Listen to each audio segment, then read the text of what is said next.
Muy buenas tardes, buenas noches, buenos días y buenas madrugadas. Estamos en un capítulo más de Por Amor al Arte. Hoy con un cambio y un poquito de lo que hemos tenido anteriormente a través del arte, pero no por eso muy emocionados. Hoy estamos con Adriano Corrales, escritor, ¿verdad?, de profesión. Por ahí estoy investigando un poco también, guerrillero sandinista. Entonces, bueno, no sé si uno deja de serlo, ese tipo de cosas. Sí. ¿Verdad? Pero bueno, y muchísimo ahí. Sé que bueno, has publicado mucho poema, ¿verdad?, novelas. Bueno, sé que como el libro que más o menos vi, investigué un poco de Los Ojos del Antifaz. Esa es como una novela como de poesía, ¿no? Una poesía narrativa. Bueno, podría decirse, ¿Sí? es una novela un poco experimental, pero sí. Pero bueno, muchísimas gracias. Tiene mucha poesía. Tiene mucha poesía. Ok, ahí, entonces, bueno, muchísimas gracias por apuntarte, la verdad, y por estar aquí con nosotros hablando un rato. Gracias a ustedes, pura vida, por la invitación. Y como te estaba explicando anteriormente, pues inicialmente la idea es un formato bastante abierto, que es la belleza de este tipo de formatos de ahora que se está dando muchísimo, que el podcast se vuelve una conversación realmente muy abierta, sin tanto. Y ahí que hablábamos anteriormente un poco de tipos de monopolios, esas cosas, ¿verdad?, televisivas y comunicativas, ¿verdad? Se permite esa libertad de decir, hacer y hablar lo que se quiera. Más rico, sí. Fuera el formalismo. Fuera el formalismo, inclusive sí. Estamos tomando vino en vasos de whisky. Salud. Salud. Como campesino francés. Como campesino francés. Español y europeo, muy europeo. Hay problemas de logística, pero bueno, hablamos un poquito de eso, ¿verdad? Estuvo interesante esa conversación que empezamos hace un rato, que es el vino, ¿verdad? Sí. Ahí me imagino que te gusta bastante y escuché que inclusive, bueno, entonces comentando que inclusive has tomado vino allá en Nicaragua, en Jícara. ¿Cómo fue esa experiencia? Bueno, sí, en una de mis giras, porque yo tengo mucha relación con Nicaragua, a partir de que conocí Nicaragua en tiempos violentos durante la guerra, en los 70, finales de los 70, cuando triunfó la revolución sandinista. Los verdaderos sandinistas, sí, no los traidores de ahora. No lo que conocemos sí, actualmente como el sandinismo. Sí, porque ellos traicionaron el ideario sandinista. Entonces he tenido muchas visitas a Nicaragua, muchas giras, y en una de tantas un compañero poeta me invitó, íbamos hacia León en su auto, y él llevaba vino en una hielera, y me dijo, aquí hay que abrir una botella de vino frente al lago, frente al Momotombo, que es una maravilla de paisaje. Y bueno, entonces iba con un chofer, entonces el chofer ya le hizo todo pero no teníamos en qué tomar, entonces el chofer fue y consiguió unas jícaras ahí en un negocio cercano, jícaras de vasitos de jícara muy lindos. Entonces tomamos en jícara, delicioso, riquísimo, porque era un vino fresco, ¿verdad?, frío, y porque Nicaragua es muy caliente. Y nada, fue una experiencia más de tomar vino no en la tradicional copa, que a mí me parece que también tiene su gusto, pero es muy burguesa. Eso es lo que estamos hablando, ¿verdad? Sí. Pero bueno, ahorita que dices el vaso, porque yo lo que he tomado en jícaras es como la jícara redondita, digamos, exacto, la grandota, ¿verdad? Pero no sé si tal vez algo más chico. Hay unas más chicas, sí, hay unas grandotas y hay unas más chicas tipo vaso. Ajá. Y se usan para tomar tiste, pinolillo, sí, bebidas en general en Nicaragua. Creo que en Guanacaste también se ha usado y se usa todavía. Pero bueno, nadie toma vino que yo sepa, solo nosotros en esa ocasión. Pero que bueno, y remontando un poco ahí a esa parte que vos decías, y yo no sé si actualmente, ¿verdad?, y me refiero a la gente en escuelas, colegios, ¿verdad?, que tanto leen o conocen de toda esa historia de las diferentes guerras civiles que se dieron en Centroamérica, ¿verdad?, Salvador, Nicaragua, Guatemala, Honduras, ¿verdad?, que vivieron momentos muy de mucha guerra, ¿verdad? Bueno, por eso Oscar Arias tuvo el Premio Nobel de la Paz. Pero para mí me parece, yo recuerdo que en el colegio por lo menos sí estudiábamos mucho eso, y sé que hay muchos autores también costarricenses que han escrito y estuvieron mucho en las peleas sandinistas, por ejemplo, en Nicaragua, sí, y en diferentes lados. Yo creo que es una parte de la historia centroamericana, por lo menos en Costa Rica, que se ha dejado de estudiar, que se está olvidando, que no que no hay una revisión que a mí me parece importante de qué fue lo que pasó ahí. Sí, los años 70 fueron muy violentos para todo Centroamérica y Costa Rica no fue la excepción, porque nosotros nos vimos afectados de una u otra manera. Por una parte, recibimos mucha migración, Eso te iba a decir. no solo nicaragüenses, sino salvadoreña, guatemalteca, hondureña. Y por otro lado, tuvimos invasiones de parte del ejército de la Guardia Nacional Somocista, que siempre fue muy agresiva contra nuestro país, especialmente en los periodos de un enemigo natural que era José Figueres Ferrer, porque eran enemigos personales. Bueno, además la Guardia Somocista había ayudado a dos invasiones, una en 1949 y otra en 1955, que fueron enfrentadas por el Ejército de Liberación Nacional entonces. En el 55 ya no había ejército y hubo que ir a enfrentarse otra vez a una invasión militar. Entonces, luego vino la guerra civil y ciertamente en la revolución sandinista participaron cientos de costarricenses. Y muchos murieron ahí, están enterrados en Nicaragua todavía. Y luego también participaron en la lucha contra la contra, porque después de la revolución hubo otra guerra, tal vez más violenta, que fue que los somocistas, apoyados por algunos intereses norteamericanos, quisieron tomar el poder y se dio una guerra de desgaste muy grande en Nicaragua. Y sí, mucha gente ha escrito sobre Nicaragua, sobre esos eventos, costarricenses han escrito. Los Ojos del Antifaz es la primera novela que se publica en Costa Rica sobre esta situación, es decir, sobre la participación de costarricenses en la guerra civil de Nicaragua y la visión también costarricense acerca de esa revolución, que fue lo que pasó. ¿Cómo lo vemos desde el punto de vista costarricense? Porque obviamente es muy importante estar ahí, claro, como lo veíamos en nuestro país. Yo por mi edad no lo viví, pero sí recuerdo que lo estudié y sé por ahí un tiempo que estuve bien enganchado un poco con eso. De hecho fui 2 o 3 veces a Nicaragua también, de visita, obviamente, turismo ya después de que tiempos de paz, ya sí. O sea, 2005, sí. 2006, 2007, por esos años. Pero sí enganché un poco en ese tiempo, pues con toda esa revolución sandinista. Me acuerdo mucho también, conocí gente salvadoreña que migraron a Costa Rica, como el Salvador, por lo mismo, por la situación de... Claro, sí, El Salvador estaba igual, era una guerra terrible. Sí. Inclusive hay una guerra del fútbol y todo. Hubo una guerra del fútbol, ¿verdad? Que fue como la fachada, porque en realidad había un conflicto ahí hondureño-salvadoreño muy largo, porque muchos salvadoreños habían migrado a Honduras y habían empezado, los salvadoreños son muy trabajadores, y habían empezado a comprar y a tener tierras en la frontera con Honduras, y prácticamente ya había una población muy alta de salvadoreños. Entonces Honduras no estaba muy conforme con esto y vino el bendito partido de fútbol entre ambas selecciones que sirvió de pretexto para una guerra. Una guerra que finalmente perdió Honduras, si no recuerdo. Bueno, en realidad los dos países perdieron porque era una guerra insensata, estúpida, idiota, porque ¿qué iban a pelear, verdad? Pero se dio. Y entonces en El Salvador también hubo una guerra civil muy fuerte, ¿verdad? Hubo como un empate estratégico también entre la guerrilla y el gobierno. Lo mismo en Guatemala. En Honduras no hubo una guerra civil abierta, pero sí hubo mucha represión. De hecho, hay costarricenses desaparecidos en Honduras que iban de paso, sí. Hace poco, recientemente, recordamos a 2 que fueron desaparecidos por las fuerzas militares de Honduras y nunca se supo qué pasó con ellos, una pareja. Entonces la situación en Centroamérica era muy difícil.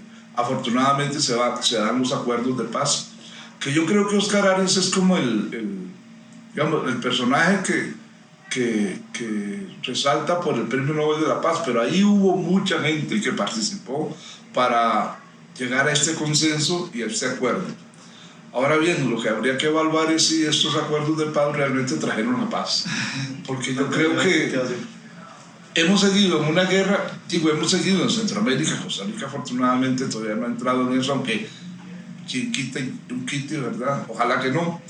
Pero en estos países, sobre todo lo que se llama el Triángulo Norte de Centroamérica, Guatemala, El Salvador, Honduras, la violencia es terrible, no solo por los resultados y consecuencias de las guerras civiles que produjeron gente que de repente se quedó desarmada, tanto guerrilleros como soldados, sin trabajo. Y esos gente, algunos pudieron emigrar a Estados Unidos. Y los que se quedaron, luego llegó una segunda generación que se van a agrupar en pandillas conocidas como las maras, que son brutales, ¿verdad? Es espantoso lo que pasa ahí. Si a esto le agregas el ingrediente del narco, ¿verdad? Y de toda la corrupción estatal que hay en estos países, sobre todo en países como Honduras, donde prácticamente el Estado ha fracasado, ¿verdad? Entonces ha habido una violencia terrible, tal vez más que durante la guerra. A Nicaragua le podríamos abonar a este gobierno que ha parado a las maras, y Costa Rica debe agradecer en parte, sí, porque no han pasado a Nicaragua, ha habido mucha fortaleza. Hubieron como cierto intentos, yo recuerdo hace un par de años, 2-3 años, como que ahí claro, se hizo una detención un poco ahí de varios. Claro, y no nos han afectado a nosotros, pero bueno, parece indicarnos que están apareciendo bandas parecidas en Costa Rica. Sí, bueno, sí, más que todo tal vez como hablaba muy del narcotráfico, ¿verdad? Sobre todo por el narcotráfico. Es como una violencia un poco más de unión de pandilla, vamos a ver, no sé si estoy bien en mi terminología, ¿verdad? Pero por lo general la pandilla es como más, bueno, como un sentido de pertenencia, ¿verdad? O sea, es como subjetivo, es ese sentido de pertenencia, sentirme... Es como una agrupación que se convierte en tu hogar, en tu casa, en tu familia, tus hermanos, ¿verdad? El narcotráfico se vuelve un poco más tema de dinero y sicariato. Fin, ¿verdad? Y sicariato, y eso es como, el fin es como pasar droga y punto. Pero las maras tienen, o las pandillas, ¿verdad? Tienen como ese ingrediente de que es muy, se vuelve como una familia, ¿verdad? El sentido de pertenencia. Mucha gente que no tiene sus papás, o perdió sus papás por las mismas razones de la guerra, o bueno, muchos. Todo eso, sí. Sí, las maras tienen ese sentido de agrupación juvenil. Y además, como son agrupaciones grandes, tienen enfrentamientos entre ellos, ¿verdad?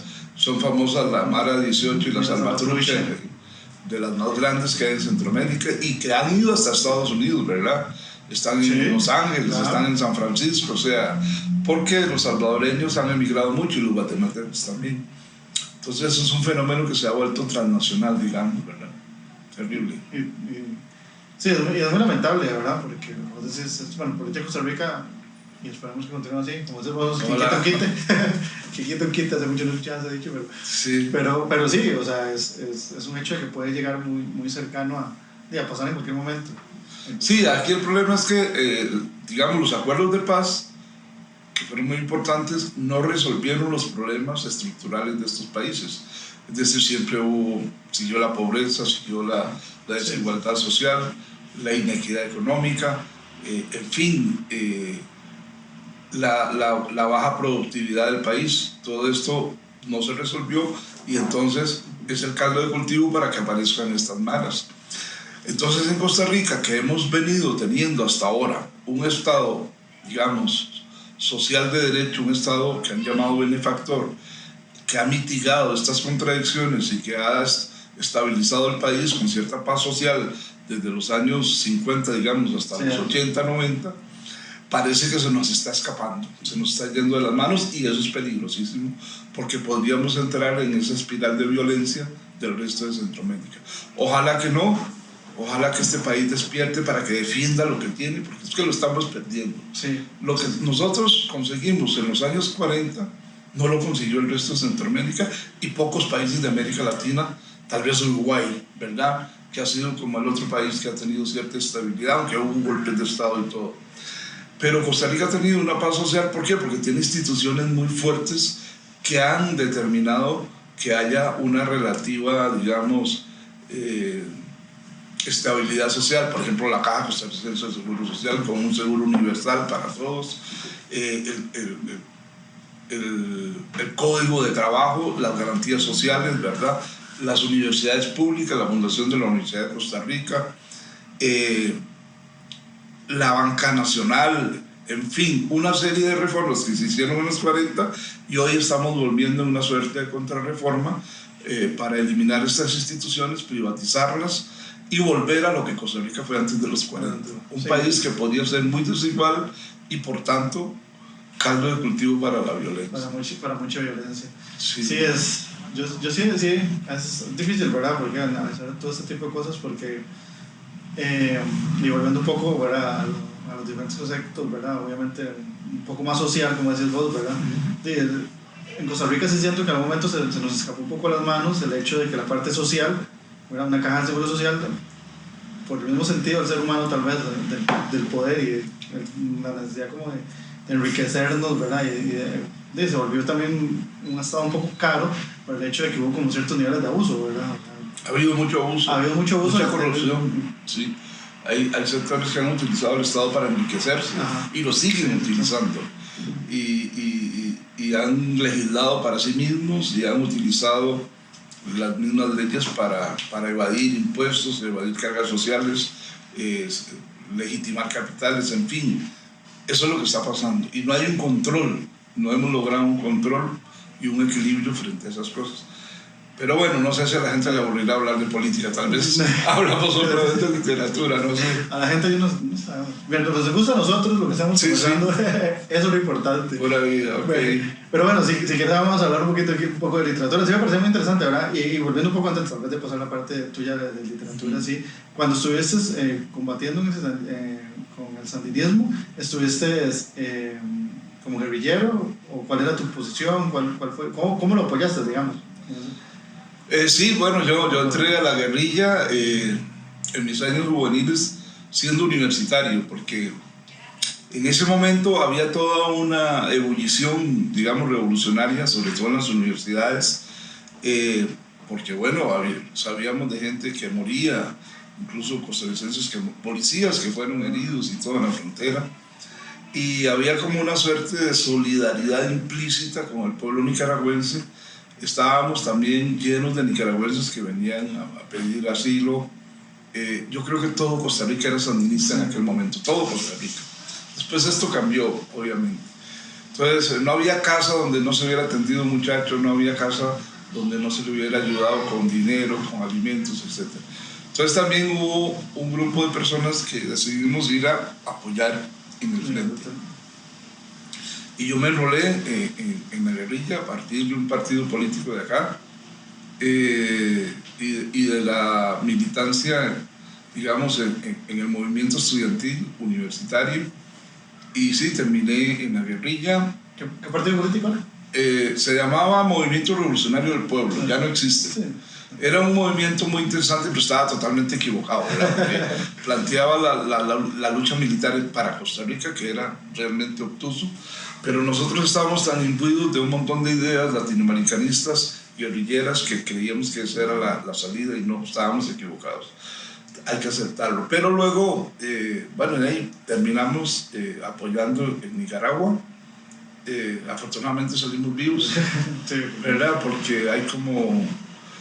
Esas son partes que yo relato en Los Ojos del Antifaz, porque hay partes en donde parece que hay como un ángel de la guarda, hay como otro yo que te protege y que nos permitió salir vivos porque mucha gente no lo pudo hacer. Y sí, yo estuve allí, fue una experiencia muy desgarradora, muy fuerte, muy patológica, muy traumática, porque me costaron muchos años, o me costó muchos años, estabilizarme, si es que me estabilizaba, llegar a ser normal, volver a la normalidad, porque uno queda totalmente alterado psíquicamente, emocionalmente, y bueno, hubo que hacer un esfuerzo incluso de terapia para poder regresar. Sin embargo, también hay experiencias muy bellas, ¿verdad? De solidaridad, de compartir con el pueblo, de compartir con gente de diferentes nacionalidades, porque Nicaragua convocó a mucha gente de todo el mundo. Hubo gente combatiendo que vino a apoyar la revolución nicaragüense desde Europa, españoles, alemanes, italianos, franceses y América Latina, casi toda América Latina. Sí, eso... Sí. De hecho, incluso el ejército panameño envió una brigada en apoyo, ¿verdad? Y al mando de un comandante famoso que se llamó Hugo Espadafora, a quien yo conocí, que luego fue asesinado misteriosamente en la frontera entre Costa Rica y Panamá. Sí, fue decapitado, una cosa terrible. Ya esto era problemas políticos panameños, el canal. Sí, torrijismo y no sé cuánto. Pero bueno, esa es una experiencia que me marcó mucho y por eso escribí la novela, porque yo creo que la novela me ayudó, fue la mayor terapia que yo hice. Escribir esto fue como sacar los demonios, exorcizarme, ¿verdad? Y poder liberarme de una serie de cargas que tenía dentro. Y tal vez la novela... terapéutico, digamos. Exactamente, y tal vez la novela no sea la mejor, ¿verdad? Pero sí tiene esa fuerza y tiene ese carácter de liberación, digamos, y de querer decir todo lo que estaba dentro para poder seguir adelante. ¿Y cuando volviste de la guerra, volviste otra vez a la universidad a continuar tus estudios? Volví a la universidad, sí, me costó retomar los estudios después. Estuve participando políticamente todavía, pero luego cometimos un par de errores por allí. Y entonces yo estaba como perdido en este país, estaba como desubicado. Y terminé solicitando una beca y me la dieron y me fui a estudiar a otro país que ya no existe, que era la Unión Soviética. Y entonces allá me fui a estudiar. Yo siempre hice teatro, me gustaba mucho el teatro, aunque yo lo que quería era estudiar cine y no pude ingresar a la escuela de cine. Era muy riguroso, digamos, la admisión, ¿verdad? ¿A qué ciudad fuiste? ¿A Moscú? Bueno, en principio me mandaron a Moscú, pero después me mandaron se hacía una preparatoria para ingresar a la universidad para extranjeros en donde teníamos que aprender primero el idioma. Sí. O sea, los primeros 6 meses eran puro ruso, ¿verdad? Y luego, si ganabas ese semestre el idioma, podías seguir el segundo semestre que ya recibía, digamos, los estudios generales de acuerdo a tu carrera, si era de letras o si era de ciencias. Y me mandaron entonces a hacer esa preparatoria en una ciudad que se llama Voronezh, que queda como en el centro de Rusia. Es una ciudad pequeña pero muy linda, a la orilla de un río, del río Voronezh, que va a dar al río Don. Y allí pasé la preparatoria. De allí pude ir a hacer un examen de admisión a Moscú, que no pude ingresar a la escuela de cine. Y entonces al final me enviaron a San Petersburgo, que es una ciudad maravillosa. Sí. Yo siempre agradecí que me mandaran allá, era la antigua capital y una ciudad maravillosa, es una ciudad museo, es una ciudad llena con una arquitectura extraordinaria. Fue una ciudad que no pudo ser destruida por la invasión nazi durante la Segunda Guerra Mundial. Estuvieron ahí a 30 kilómetros y no la pudieron tomar, una ciudad heroica también, 3 años asediada. Y además es una ciudad que se hizo copiando a Venecia de Italia. De hecho, los ingenieros que trajo el zar que la construyó, que fue Pedro el Grande o Pedro I, diseñaron la ciudad porque es la desembocadura del río Neva. Es un delta y hay islas. Entonces esas islas se unieron con puentes y se abrieron canales. Entonces es una ciudad muy buena ciudad. Ahí está el famoso Hermitage, que era el palacio de invierno de los zares, y es hoy uno de los museos más grandes del mundo. Y para allá me fui, 5 años de frío. Sí. Frío de verdad. Frío de verdad, o sea, hubo inviernos de 40 grados bajo cero, pero generalmente 25 bajo cero. Y nada, aprendí también muchas cosas, fue una experiencia muy importante. De hecho, ahí fue donde empecé a escribir Los Ojos del Antifaz. Ahí, o sea, esa era una de mis preguntas, ¿verdad? ¿Cuándo empezaste? Ahí empecé a escribir el primer borrador, que luego, cuando regresé, volví a rehacer, porque perdí unas partes. Era escribir a máquina, no había la computadora, y entonces era con papel, máquina de escribir. Para la nueva generación yo creo que no saben lo que es eso. No. Yo apenas agarré ahí la colita de lo que era escribir a máquina. En una Olimpia, por ejemplo. Sí, mi mamá tenía una, pero ya era más moderna, porque ya tenía pero una eléctrica. Eléctrica, claro, ya eso era avanzadísimo. Ya eso era. Sí, claro. Por eso lo recuerdo. Sí, entonces allí empecé a escribir, digamos, el primer boceto. Luego llegué a Costa Rica y lo reescribí y bueno, ya lo pude publicar. Sí, lo publicaste hace que 2... Bueno, es que por ahí leí que tenés como 5... Sí, Primero, en realidad el primer libro que publico es poesía, que fue en 1995, seguro usted no había nacido. No, ya está en la escuela ya. En 1995 publico el primer libro que es de poesía que se llama Tranvía Negro. Tranvía Negro. Ajá. Que es un libro sobre la experiencia de regreso a Costa Rica, porque yo llego a Costa Rica y para mí era otro país. Todo había cambiado.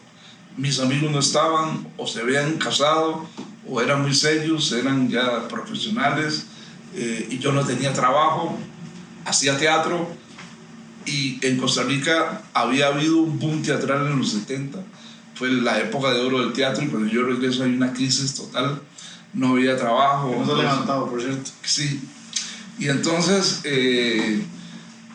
estuve muy desesperado en una época muy negra, y fue una época de mucha bohemia dura, de cantinas, bares, buscándome yo mismo, buscando mi identidad y buscando gente y buscando amores perdidos, en fin, reencontrándome. ¿Cuántos años tenías ahí más o menos? Ahí ya tenía como 26, 27 años, ya era un loquito. Y por dicha logré engancharme con algunas partes emocionales, pero otras venían muy rotas todavía.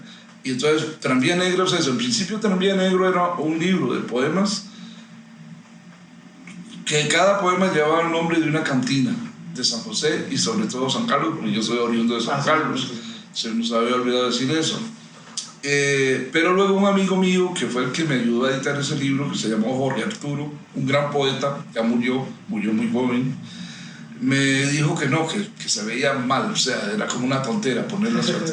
Pero había una cantina que para mí era como insignia en el centro de San José, por donde hoy está el diario Extra, entonces era la prensa libre, en una esquina ahí, se llamaba Tranvía Negro, existió esa cantina, Tranvía Negro, era una cantina maravillosa.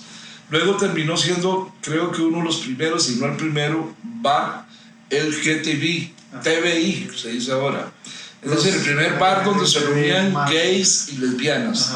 Y ya fue cambiando y después ya lo cerraron. Pero entonces yo quise dedicarle a la memoria de ese bar, donde pasé muchas tardes, el nombre, y así quedó el libro. Pero el libro entonces tiene esa remembranza de noches de cantina, pero también de memorias de lo que pasó en Rusia, de lo que pasó en Nicaragua, de todo eso. Creo que eso está ahí en Tranvía Negro. Tampoco sé, pero también volví mucho a la infancia, a los recuerdos de infancia, para recuperarme yo mismo, a la época de San Carlos, a la época, porque yo crecí en un bosque, en Marsella, de Venecia, de San Carlos.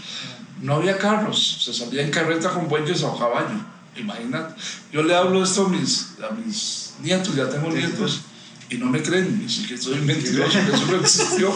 Digo, claro, no había carros, no había luz eléctrica, era con campinera y vela y de campín. No había televisión, sino era la radio nada más, era escuchar radio. Claro.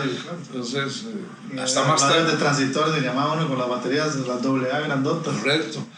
Y como mi papá tenía pulperías, un comisariato, pulpería, salón, cantina, todo ahí mismo. Entonces, antes eso era muy normal, ¿verdad? O sea, tener la cantina, tener la pulpería, ¿verdad? Y posiblemente y salón de baile. Se bailaba. Los campesinos llegaban a bailar en botas los sábados, era una maravilla. Y entonces allí se puso el primer teléfono que hubo en el pueblo, y el único. Entonces teníamos un teléfono, pero era un teléfono que usted tenía que marcar con una manija, ponerse un auricular aquí y llamar a un número que allá lo conectaban con el número. Era increíble. Era un operador. Entonces, en ese sentido sería bueno decir que nosotros somos una generación que pasó muy rápido tecnológicamente a los avances, ¿verdad? Porque yo pasé de ese teléfono al iPhone de hoy, ¿verdad? Sí. Que es una mini computadora, ¿verdad? O de la televisión ¿verdad? Sí. A la pantalla de plasma y todo esto, ¿verdad? En fin,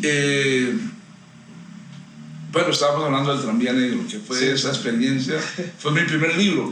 Y Los ojos del antifaz, que ya estaba escribiendo y que estaba terminando, luego reviso y se publica hasta 1999, que es la primera novela. Esa es la primera novela, la primera edición. La primera edición, porque se han hecho varias ediciones. Eso te iba a decir, porque lo que más o menos vi es, bueno, no sé, la última que encontré fue como la quinta edición. Creo que es la quinta edición, sí. La novela se publicó primero por una editorial que se llama Perro Azul, fue la que la publicó. Luego, a través de un amigo chileno que teníamos, ya empezaba ya el internet. Ajá. Entonces con el correo pudimos ya empezar a comunicarnos. Él tenía una editorial en Argentina y la publicó en Argentina. También se publicó en Argentina, había una edición argentina, una editorial que se llamaba Piel de Leopardo, ya no existe, ya mi amigo murió también. Y luego don Alberto Cañas, el finado también. Don Alberto Cañas, claro. Finado y querido señor, porque me apoyó mucho en ese sentido, leyó la novela y le gustó, aunque dijo que eso estaba lleno de errores y de barbaridades, porque era un léxico muy fuerte y mucho sexo, decía, pero muy correcto, ¿verdad? Pero muy atrevido. Entonces él me propuso que por qué no la publicábamos con una, digamos, una versión censurada. Bueno, sí, un poco censurada fue también. Que ¿por qué no la publicábamos en una sección de narrativa que tenía la editorial de la Universidad Estatal de Distancia, la UNED? Él era el director en aquel momento y se publicó. La UNED la publicó y ha hecho una edición y una reimpresión, y ahí está. Y finalmente se hizo una impresión a los 20 años, ahora en el 2019, por parte de la editorial BBB Producciones, que quedó muy bonita, es una edición revisada y ampliada, y esa es la última edición que ya se está agotando, entonces probablemente habría que pensar en... Sí, yo creo que ha sido una novela leída, se ha leído poquito a poco. Y ahorita se consigue en línea, ¿verdad? ¿La se puede comprar? No se consigue en línea todavía, pero se puede solicitar y te la envían. Bueno, con en línea me refiero a que la puedes comprar en... Sí, se puede solicitar. ¿Dónde se solicita? En Ask Books. Ask Books. Es una distribuidora de libros y editorial que está trabajando con nosotros y que distribuye mis libros. Entonces usted llama ahí, ellos se lo envían o se lo hacen llegar o se ponen de acuerdo cómo entregártelo. Cómo entregártelo, por correo, sí. Sí, ahora hay esa facilidad. Pero bueno, alguna gente me ha sugerido que ya es hora de hacer un ebook, vamos a ver, es posible, para que haya mucho más... Más gente que la... Sí, y que a nivel internacional pudiera moverse más. Sí. Vamos a ver. ¿Por qué estás quitado? ¿Por qué no te gustaría? ¿Sentís que...? No, sí me gustaría, pero todavía yo tengo como, probablemente por mi edad y todo, como cierto resquemor porque no sé cómo es el proceso. Okay. El proceso editorial, pero bueno, hay que arriesgar y hay que hacerlo. Hay que hacerlo, sí. Okay. ¿Y ahí la andas, no? No la ando. Desgraciadamente no la traje. Lo que ando es mi último libro de cuentos que se llama El abuelo amarrado. Sí. Y mis 2 últimos libros de poesía, mis 3 últimos. Y un libro de poesía que ha causado mucho furor que se llama Diario del Amante, poesía erótica. Esa cosa no hay. Probablemente. El abuelo amor. Qué bonito esto, ¿verdad? Lo que vamos ahora también, el ebook pierde un poco de su verdad. Es que eso es verdad. Uno creció con el libro y es rico sentirlo, leerlo, manipularlo, llevarlo, ¿verdad? Y el ebook sí tiene esa limitación. ¿Y esos son cuentos independientes? O sea, ¿qué es de forma...? Estos son cuentos, son 13 cuentos o relatos, digamos, en este libro, y el primero es el que le da el nombre, se llama El abuelo amarrado. Es una historia que sucede en parte en Guatemala, donde hay todo un fenómeno religioso indígena, que es un personaje que se conoce como, en el Sutuil, creo que es uno de los idiomas mayas, como el Trilacman, que se podría traducir como el abuelo amarrado. Y también se conoce como Machimón, que es el nombre más común. Y entonces es como un santo indígena que se ha ladinizado, o sea, se ha vuelto criollo. Y también se lo conoce como San Simón, pero ya es una versión, digamos, blanca, digamos, ya no indígena. Entonces aquí hay todo un suceso de la muerte de un personaje y utilizamos eso. No lo vamos a contar porque esperamos que la gente lo lea. Bueno, la gente lo lee. Igual no lo adquieren ese. Ese también lo distribuye Books. Todo. Está en algunas librerías de San Pedro, en San José, en librería Andante, creo. Y si no, nos lo piden y nosotros lo hacemos llegar. Okay. Igual, son historias aparte, ¿verdad? O sea, o van amarradas. Todas son historias aparte, pero tienen un personaje que más o menos las enlaza. Que es un investigador académico que termina siendo investigador policíaco, porque se interesa mucho en una serie de crímenes que están pasando por ahí, pero además lo contrata uno de sus profesores que termina trabajando en la policía judicial. Entonces tiene ese componente policíaco, un poco de cuento tirando a novela negra, pero todavía no llega ahí. Pero sí aprovecha una serie de hechos que han sucedido en Costa Rica y que se llevan a los cuentos. Sí. Y también es muy erótico ahí. Hay muchas escenas amorosas. Porque son personajes muy candentes. Muy muy apasionados de la palabra. Exactamente, apasionados, sí. ¿Y qué tema? ¿Qué traes aquí también? Este es el que decías. Ese es el Diario del Amante y bueno, esos son 3 libros de poesía, ahora podemos hablar de ellos. Diario del Amante, como su nombre lo indica, es como una suerte de diario de un personaje que revive sus experiencias amatorias. Esta es una apuesta que yo quise hacer más o menos investigando cuál es la delgada línea que divide el erotismo, digamos, de la pornografía. ¿Cuál es esa delgada línea? Porque mucha gente dice, ¿hasta dónde llega la pornografía? Yo mismo, ¿verdad? ¿Hasta dónde llega la pornografía? ¿Dónde termina? ¿O dónde empieza? ¿Y dónde empieza eso que llamamos erotismo?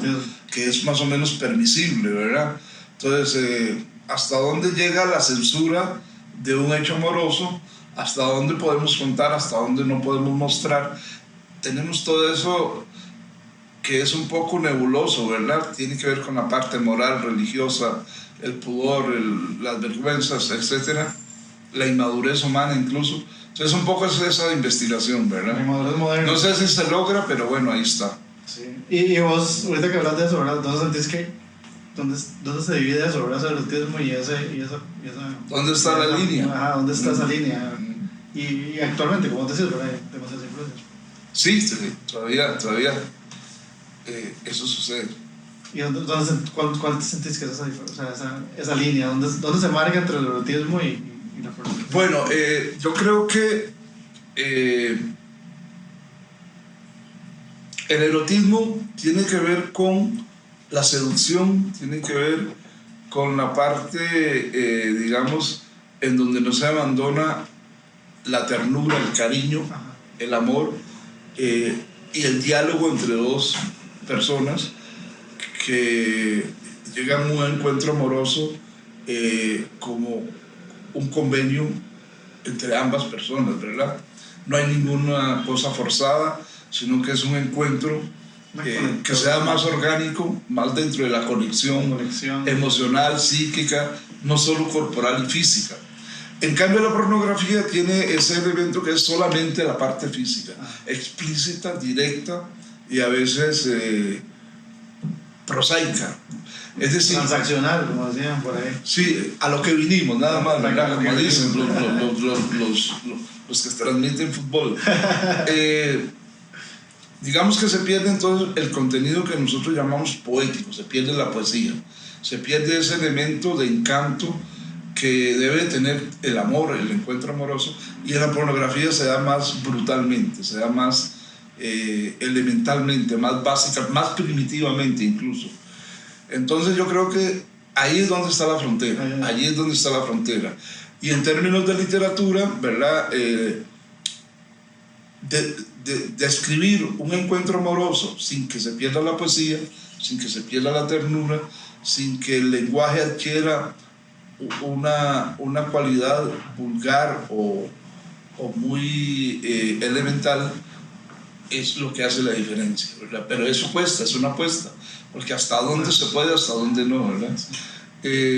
Hay muchos ejemplos, ¿verdad? Por ejemplo, uno de los más famosos es el Marqués de Sade. No sé si si lo han leído, pero bueno, en algunos momentos puede ser brutal, Sí, ha sido muy censurado, pero sin embargo lo que el Marqués de Sade está tratando de hacer es criticar la doble moral de las clases altas que hacen todo eso a escondidas, pero cuando se le muestra lo censuran, porque se sienten de alguna manera descritos allí, ¿verdad? Entonces eso es lo que tiene el Marqués de Sade.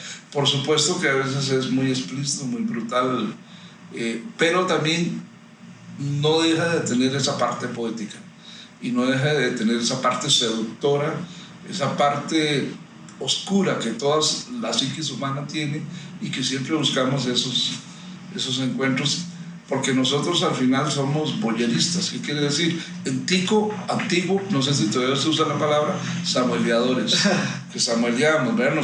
Nos encanta estar viendo al otro o a los otros en sus partes íntimas, en sus situaciones íntimas. Entonces, en su desnudez, en sus relaciones. Sí. Entonces, mucho arte, el cine sobre todo, pero también la literatura, ha trabajado con ese elemento del voyeurismo, de ver mostrar lo que otros están haciendo sin que ellos sepan que se les está viendo, que se les está observando. Entonces, el escritor se convierte en un voyeurista, en un samueleador. Y vos sentís, vamos a ver, porque a veces hemos discutido esos temas, ¿verdad? Y vos decís, ¿verdad? A veces las ciertas clases burguesas y habla uno, pero ¿verdad? El tico se habla mucho a veces, el costarricense sí se habla un poco de como la bendita doble moral. Obviamente, ¿verdad? Viene como muchas raíces de la censura que decís vos, ¿verdad? Viene muy ligado a nuestras tradiciones religiosas, al sentir, ¿verdad? Que ciertas clases sociales están superiores y no pueden dañar y no pueden mostrarse realmente. Porque si nos vamos a, no sé, 2000, 3000 años atrás, ¿verdad? O sea, las prácticas sexuales eran muy de día a día, ¿verdad? Y nos las han quitado un poco por las religiones principalmente, ¿verdad?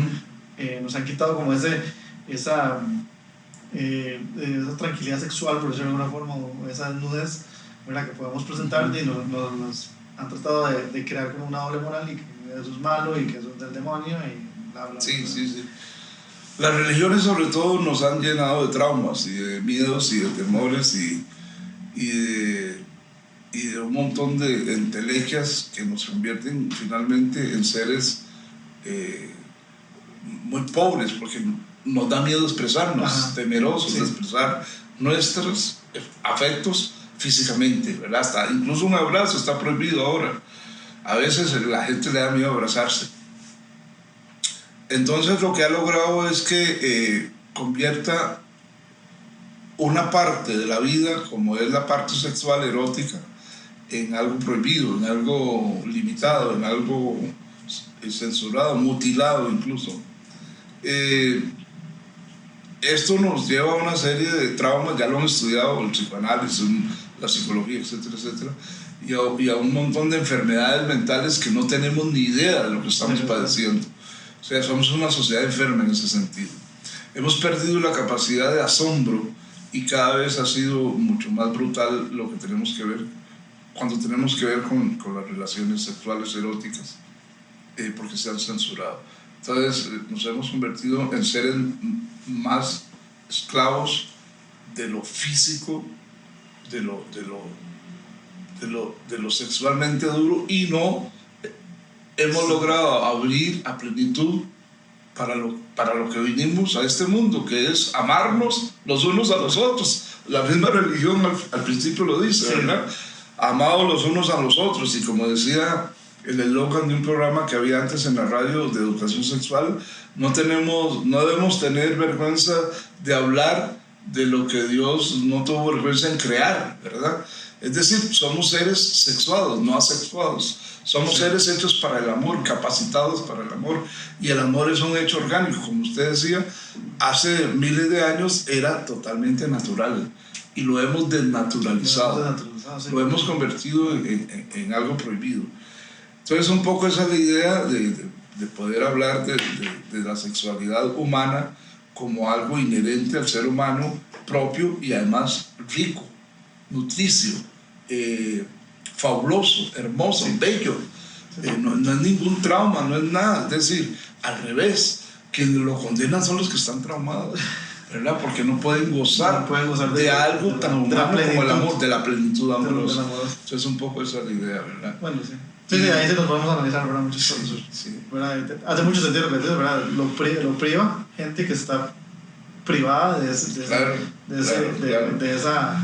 Pero por otro lado, pero usted ve por detrás de todo eso ¿qué hay? ¿Verdad? La pederastia, la agresión sexual a niños, a niñas, etcétera, de parte de esta gente que viene y predica en los púlpitos o que se para en la Asamblea Legislativa a predicar sobre la sexualidad desde una visión totalmente traumada, enferma, enfermiza. Entonces eso es lo terrible, eso es lo que nos está pasando. Eso nos lleva y ahí ya el bro ya es el toma. Y ahí participo yo un poco también. Y creo que también parte de eso se refleja mucho en lo que es la música, ¿no? Ahora, digamos, el fenómeno del famoso y temido reggaetón, digamos, que para alguna gente fue la revolución. O sea, fue una forma de aplicar la revolución sexual, digamos, o de liberar la sexualidad de la gente, pero uno se da cuenta que realmente están convirtiendo la sexualidad en justo eso que estamos hablando, ¿no? Una cuestión de una transacción rápida, algo que pasa en 2 toques y... Pornografía. Sí, básicamente.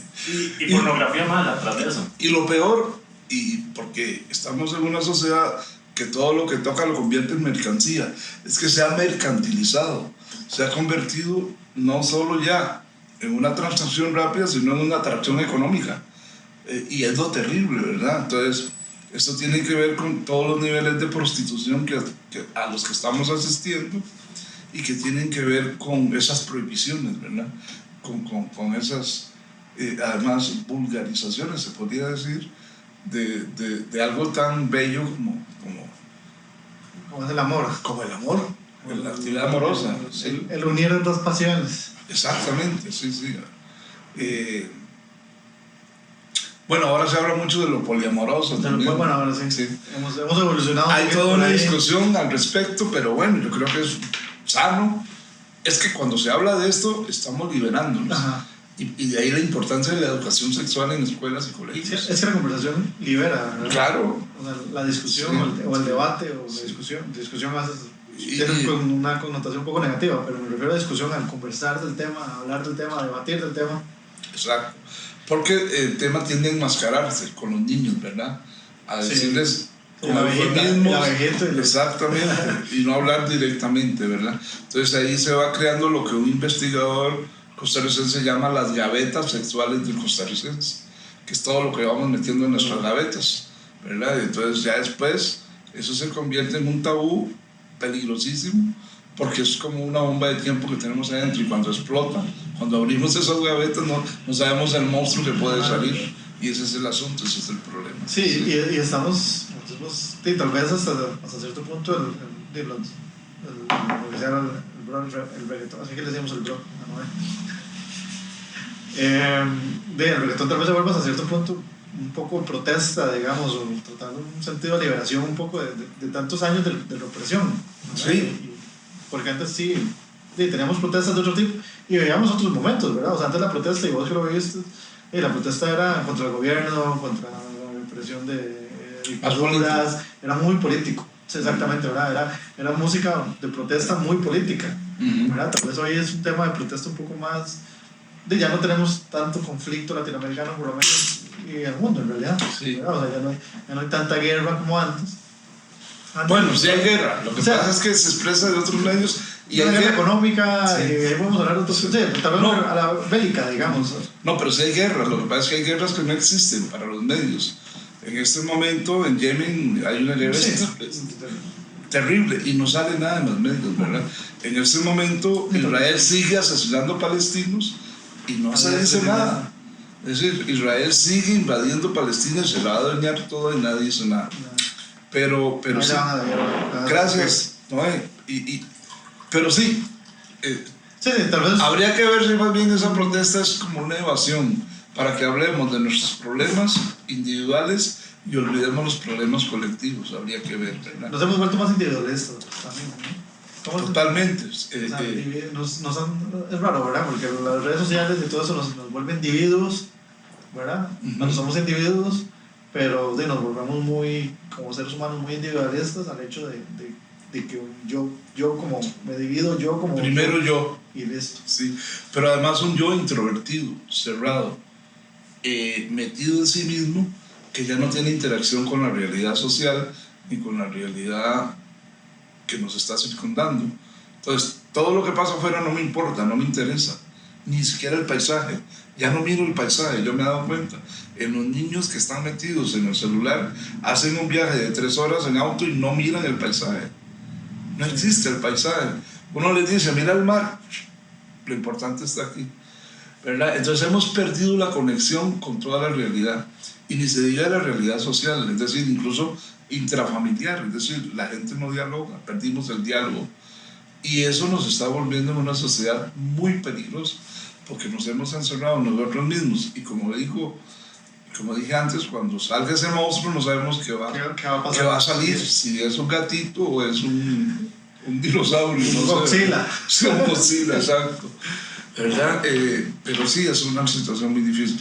Ahora bien, ¿cuál es la tarea del arte? Para volver un poco a lo que estábamos.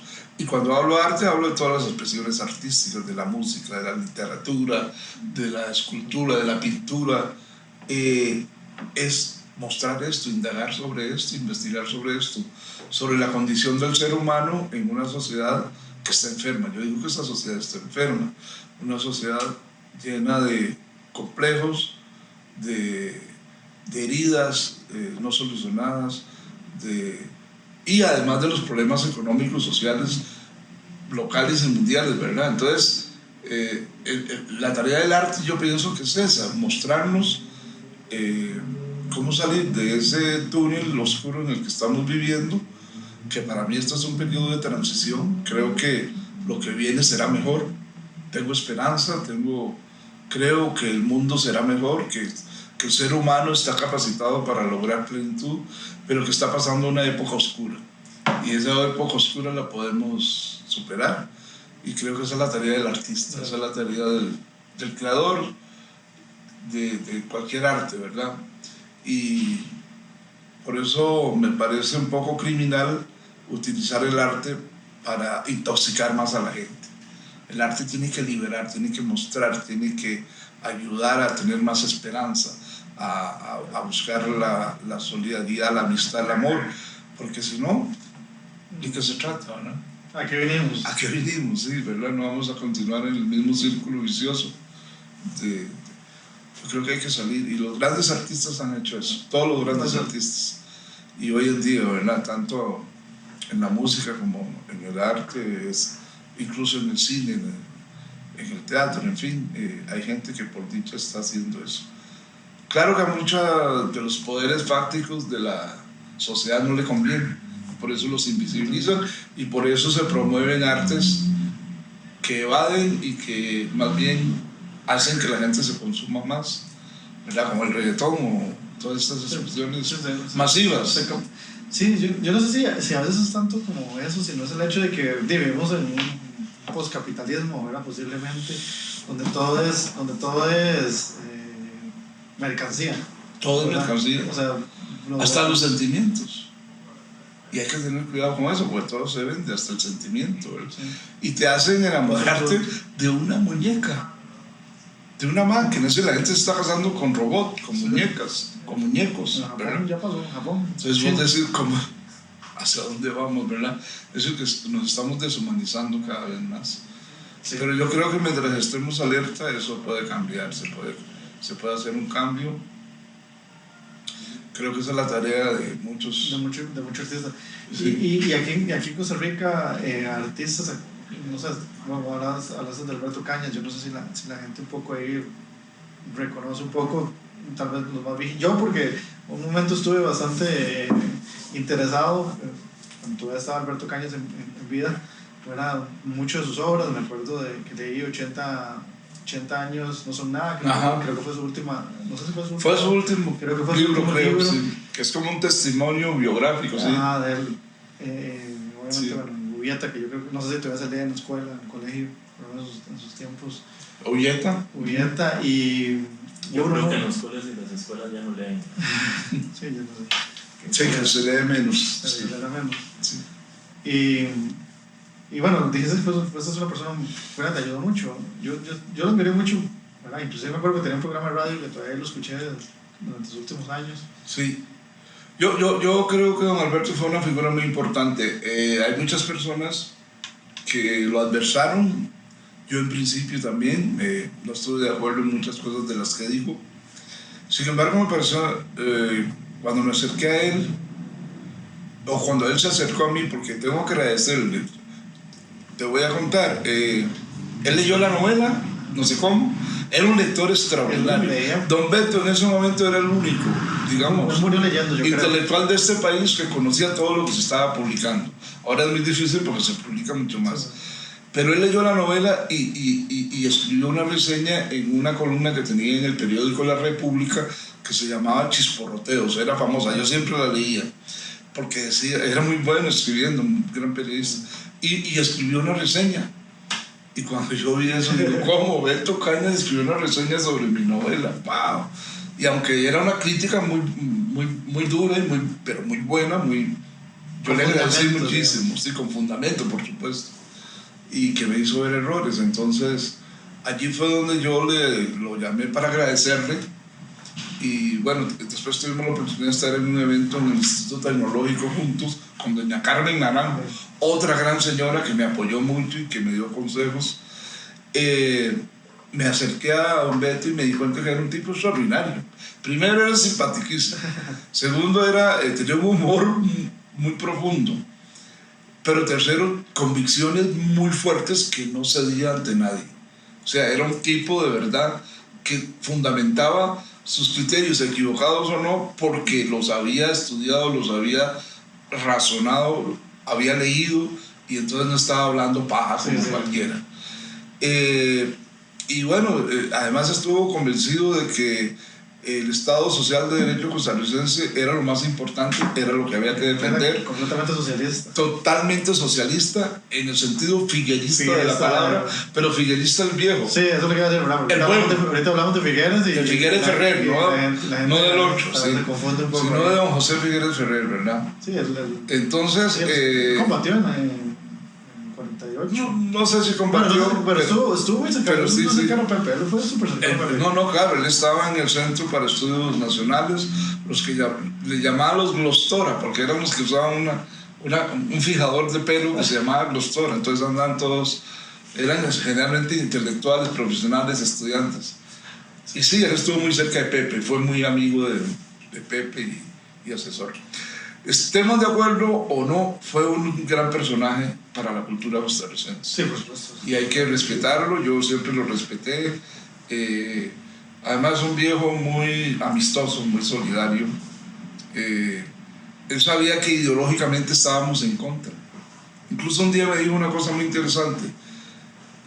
Me dijo, ¿vos sabes cuál es el problema mío? Le digo, ¿cuál? Me dice, es que hoy yo soy más de izquierdas que los de izquierda, y eso es jodidísimo para mí. Y parecía que tenía razón, porque él estaba defendiendo el Estado Social de Derecho, mientras mucha gente que se ha dicho izquierda estaba militando en partidos que estaban destruyendo eso.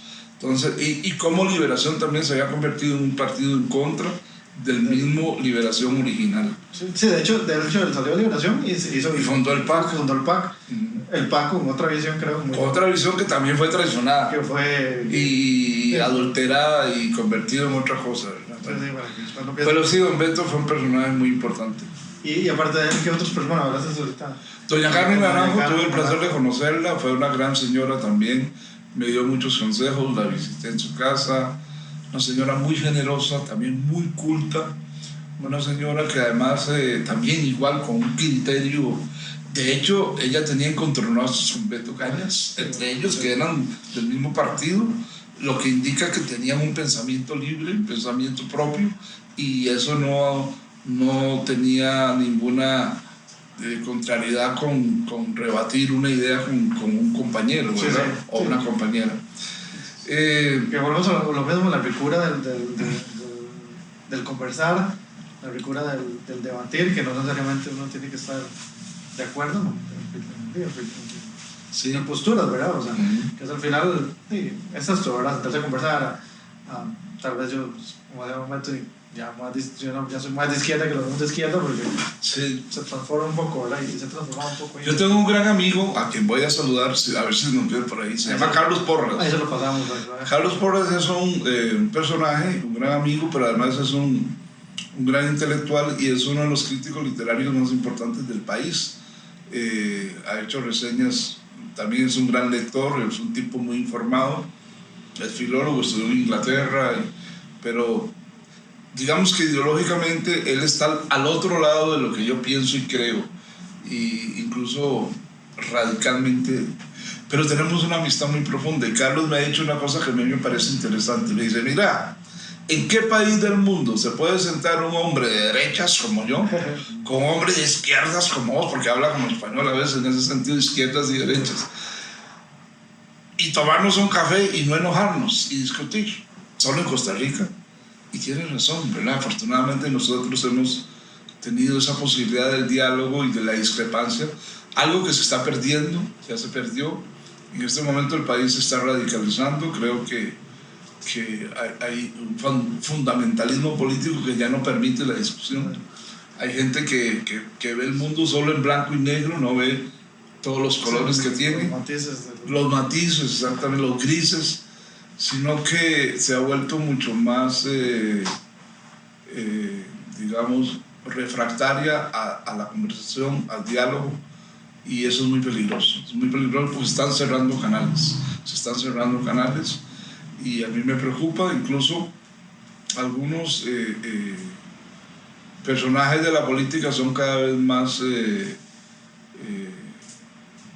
por llamarlos de alguna manera, personalistas, y eso nos puede llevar a expresiones más dictatoriales en el país. Pero bueno, Costa Rica ha tenido esa posibilidad de discutir abiertamente y se nos está perdiendo. Y ahorita, bueno, una persona, bueno, es tan de izquierda y yo no, a veces dudo porque nuestro público a veces es como un poco más joven que nosotros, ¿verdad? Yo no sé si comprenden mucho, ¿verdad? A veces este tipo de conceptos, ¿verdad? De izquierda, de derecha, de centro medio, centro izquierda, centro derecha. Es muy relativo, ¿verdad? También, y también se vuelve muy relativo, porque sí, inclusive hay diferentes posturas dentro de cada una de las sí. ¿Vos sentís que sos un poquito más marxista o...?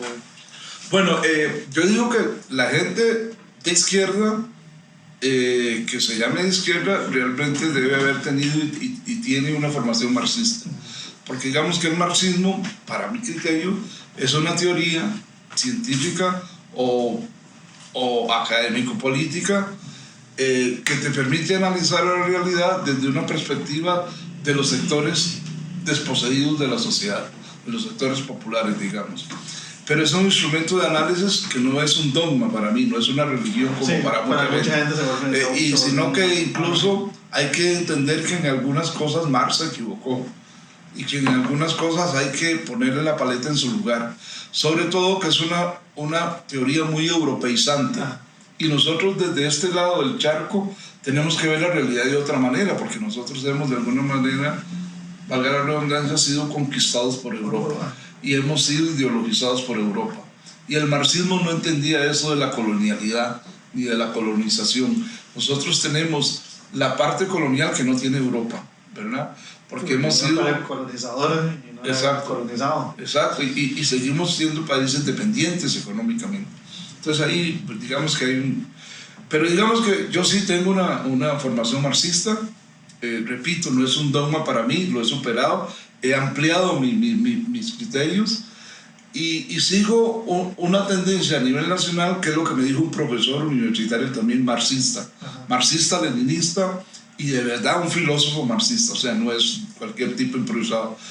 Y él me dijo: vea, eso me lo dijo hace 10, 15 años, vea, en este país para ser de izquierda hay que defender el Estado Social de Derecho. Si usted quiere ser de izquierda, porque eso es lo más avanzado de la legislación social de América Latina. Y si ustedes no lo defienden, se va a acabar. Es que la gente no ha entendido, y por eso me gustó antes que era socialista, porque Beto Cañas era socialista, José Figueres era socialista, y nosotros tuvimos un país socialista exitoso. Digamos que el socialismo costarricense fue más exitoso que el socialismo cubano, porque el socialismo cubano, aparte del bloqueo que tiene, ha cometido muchos errores, ¿verdad? Muchos errores en la economía. En cambio, Costa Rica en algún momento tuvo un socialismo más de apertura, con muchos errores también, por supuesto, y con mucha corrupción, que es lo que lo ha llevado a la bancarrota.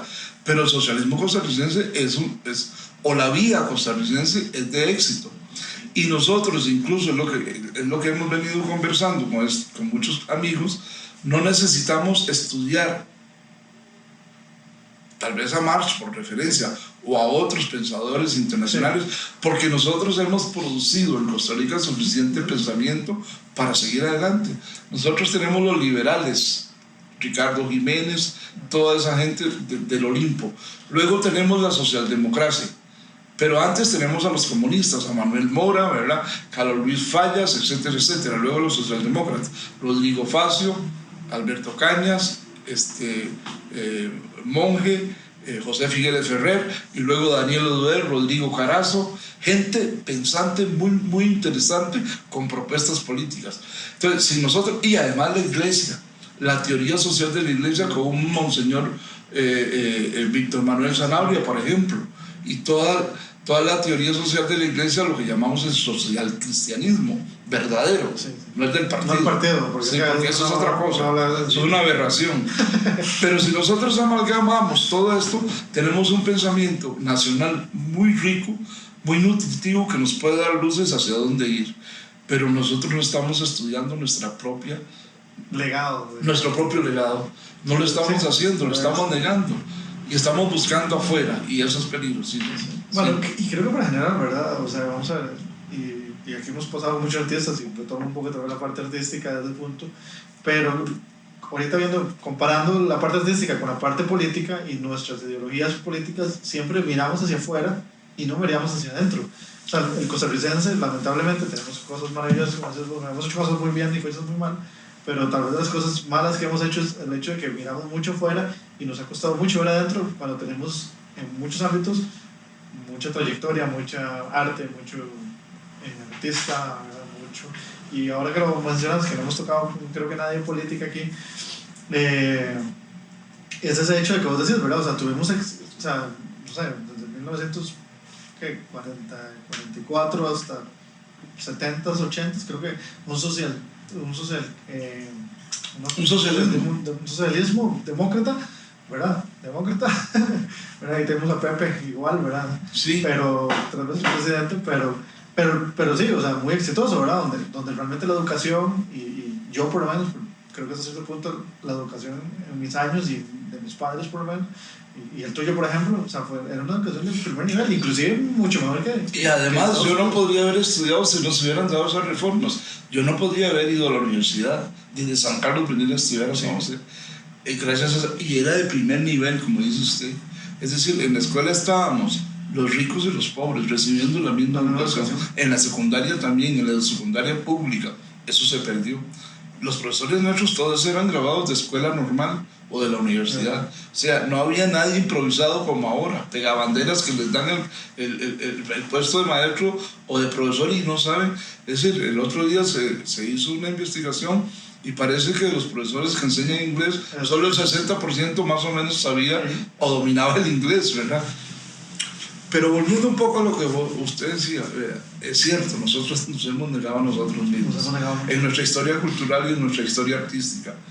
Son cientos los artistas que han tenido que emigrar de este país porque se les ha ninguneado, se les ha negado, se les ha invisibilizado. Podemos empezar desde atrás, como Max Jiménez, un gran artista, tal vez el artista más importante del siglo XX en Costa Rica.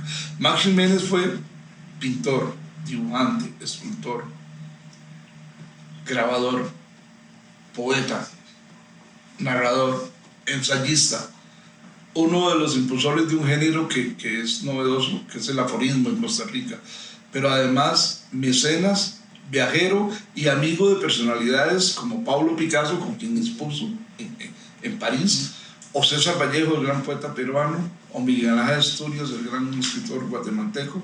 En fin, con la crema innata de la intelectualidad de la época, tanto en Europa como en América. y aquí se le ninguneó, aquí, y además todavía se le desprecia. Su obra no se conoce. Bueno, últimamente se le ha reivindicado ciertamente, pero Max Jiménez se fue a morir a Buenos Aires porque aquí incluso su familia lo negaba, ¿verdad?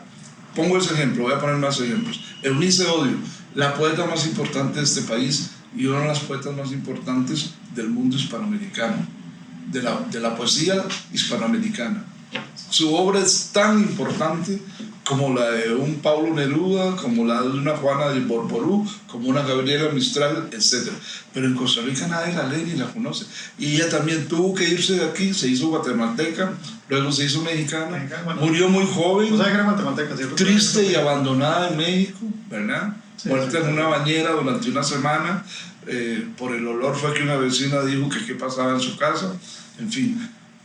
Y años atrás había muerto también en su propia casa Yolanda Uriamunu, una de nuestras grandes narradoras, que fue negada en este país, fue vilipendiada, también se fue a Guatemala, terminó muriendo en México también, ¿verdad? Estoy hablando de esas importantísimas escritoras y artistas de este país. Chabela Vargas, Chabela Vargas, ¿verdad? La echamos de aquí porque era lesbiana. Y todavía hay gente que la odia, hay gente que no la perdona. Y claro, ¿cómo no iba a tener razón si la expulsaron de aquí? Claro. Horriblemente. Y cuando regresó, porque ella regresó, se quería morir aquí, otra vez la reexpulsaron. Y fue cuando se fue enojada diciendo, bueno, Costa Rica parece un féretro, aquello no funciona todavía, ¿verdad? Sí, después de tantos años. Tenemos un gran escritor que es Paco Zúñiga, Francisco Paco Zúñiga, que aquí es el que hizo la escultura que ganó un certamen y que hoy es el símbolo de la Caja Costarricense del Seguro Social, una maternidad, que uno de los críticos de la época dijo, eso es una vaca echada. ¿Cómo le da el premio a ese señor si eso es una vaca echada? Y su escultura estuvo escondida en un sótano muchos años. Él se fue humillado y ofendido de este país, y en México hoy se le considera uno de los mejores, si no el mejor, escultor mexicano de la historia del arte mexicano, y es uno de los grandes escultores que está expuesto en Japón, en la escultura pública en Europa, en muchos países, y en Costa Rica se le expulsó. Puedo seguir poniendo ejemplos. Sí. Y se sigue dando todavía. No, y hoy lo vemos. Y ahorita que nosotros estamos tratando, pues, que parte un poco nuestro pequeño aporte al arte costarricense es de generar algún tipo de espacio, ¿verdad? O sea, tenemos la flexibilidad de poder generar ese tipo de espacios, y hemos tenido muchísimos artistas, y en todas las conversaciones siempre tocamos el mismo tema. Esto es muy importante. Porque es doloroso, digamos. Es como la herida que cargamos. Pero al revés, no sé si lo han tratado también, al revés, todo lo que viene de afuera nos deslumbra. Cualquier persona que llega de afuera diciendo que es artista, ¿verdad? Hay ejemplos a granel de eso, y a mí realmente a veces me enerva sabiendo que este país tiene, porque este país está lleno de talento, que es lo otro, talento por todo lado. Y por ejemplo, en la música estamos volando. Yo veo la calidad musical de este país es extraordinaria en todos los planos, desde el plano popular hasta el plano sinfónico académico. Claro. Pero usted ve a las radios de este país programando música nacional, para nada, a no ser que sea un reggaetón ahí medio chusma o algo parecido, pero no hay nada, no hay ninguna emisora. La televisión nacional, nada, no produce nada sobre nuestra música, para no hablar de la pintura que está volando, de la escultura, de todas las artes visuales, en fin, y de la literatura. Tenemos grandes escritores, pero no se dan a conocer porque nos da vergüenza, porque cualquier bestseller que llega, bueno, además está el monopolio de la industria editorial, que no hemos hablado, ¿verdad? Pero es terrible lo que pasa en este país. Somos un país muy pequeño, pero lleno de talento, invisibilizado, ninguneado, y que la gente no puede vivir de su trabajo artístico porque el país se lo niega. Eso es terrible. Se lo negamos muchísimo. Sí. Y lo conversamos constantemente, y siempre es el mismo tópico, y nos cuesta muchísimo. Pero bueno, a veces tal vez ahorita que la tecnología permite tener este tipo de espacios, ¿verdad? Tal vez sea un pequeño cambio ahí poco a poco, que la gente vaya conociendo que el artista también, en Costa Rica hay mucho artista y hay mucho por todo lado, ¿verdad? Se está cambiando un poco, por dicho, sí. Y ojalá que continuemos cambiando ahí un poco, poco a poco ese paradigma que tenemos como costarricenses, ¿verdad? Y Sí. tipos que De negarnos a nosotros de negarnos a mismos. nosotros mismos y lo vemos desde cualquier ámbito, ¿verdad? Sí. Uno cuando piensa, volvemos a la parte política tal vez, ¿verdad? Que uno piensa en marxismo, piensa en leninismo y te vas para afuera para pensar en Y hemos negado el pensamiento y nacional. sí, exactamente, o sea, tenemos grandes, o sea, desarrollamos nuestro campo social muy fuerte y exitoso, como decís vos, ¿verdad? Y no hablamos del éxito, obviamente porque posiblemente la parte política, ¿verdad? No le sirva hablar bien del otro, ¿verdad? Porque Sí, uno entiende porque nosotros tuvimos también una guerra civil en el 48, Sí. que eso fue muy doloroso y nos dividió a las familias y al país en general. Y ya las nuevas generaciones no lo resienten, pero nosotros sí lo sentimos por nuestros papás, Sí, claro. que estábamos divididos, ¿verdad? Pero Usted era entonces, duro, ¿verdad? ¿Era social cristiano o era Sí. durísimo? no había de otra, una o dos. Y durísimo, ¿verdad? Y era durísimo. Pero yo creo que ahora es tiempo de hacer una evaluación. Estamos bien. Recoger, digamos, todos los elementos favorables y virtuosos que tenía, por ejemplo, la tendencia calderonista, ¿verdad? De las reformas sociales que realiza. Todo lo valioso que tenía el pensamiento. Otra vez Calderón, padre, ¿verdad? Calderón padre, perdón, claro. Porque Rafael Ángel Calderón guardia, Ajá. ¿verdad? No Calderón el otro.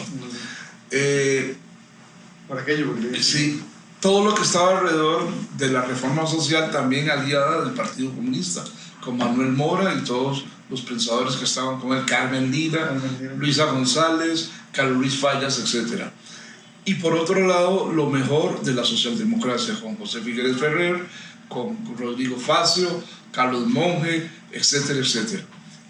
Y la Iglesia Católica, con Víctor Manuel Sanabria, con el Padre Núñez, etcétera, que eran reformadores que creían en este país, que creían en resolver los problemas nacionales a través de la concertación.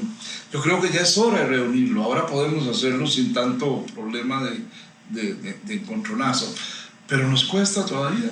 creo que volvemos al mismo punto, tal vez de la individualidad, ¿verdad? O sea, ¿qué quiere? Yo quiero permanecer en el poder o quiero seguir viviendo El egoísmo. Sí, de lo que tengo y no me... Es el egoísmo sí. O sea, es muy contradictorio porque ahorita yo lo vi, ¿verdad? ¿En qué momento realmente se unió una asamblea legislativa con un poder ejecutivo? O sea, realmente hubo un punto que yo vi que realmente se movieron rápido para hacer las cosas y sí se puede, ¿verdad? Fue durante la pandemia, ¿verdad? Ciertas reformas que se pudieron hacer Hay que rápidas. reconocer que durante la pandemia hubo un trabajo importante. Sí. Así debería funcionar siempre, Sí. pero que lo que pasa es que si yo soy del partido A y el partido B es del partido de gobierno, y a mí no me sirve decirle lo bien que está haciendo o ayudarle al partido, o sea, ¿verdad? Ayudarle al partido B, porque cuando vienen elecciones... Pero otra vez volviendo a la pandemia, no habríamos resuelto de fácil, bueno, no fue fácil, pero lo resolvimos más o menos a los costarricenses si no tuviéramos instituciones de la calidad de la Sí. Caja de Seguro Social. Si no tuviéramos eso, no hubiéramos podido. Hubo países que no lo pudieron hacer. Tuvieron que construir hospitales. O investigadores de la talla de la Universidad de Costa Rica, ¿verdad? O etcétera. Con la escuela de medicina que se tiene, etcétera. Y eso es lo que menospreciamos siempre. Y a nivel del arte es igual, ¿verdad?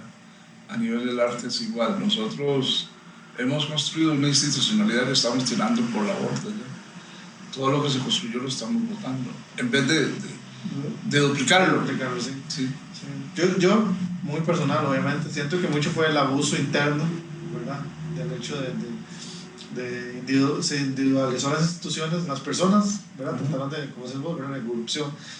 Y no estamos hablando tal vez a veces de corrupción políticamente, ¿verdad? Sino la misma corrupción interna. Pero es que ¿verdad? también hay un propósito. Es decir, la Caja Costarricense tiene muchos novios. porque digamos, la seguridad social y la medicina son un gran negocio. Sí, claro. Y usted ha visto cómo se ha venido deteriorando la seguridad social y ha venido emergiendo la medicina privada, grandes hospitales, etc. Entonces, ¿cuál es la mejor manera de privatizar una institución? Destruyendo. Claro. Entonces han metido gente que han hecho esa labor de zapa en el ICE, en la Caja, en las universidades, en el CNP, en el INBO, y ya no existen. Prácticamente el CNP ya no existe, el INBO ya no existe, como no existe Raxa.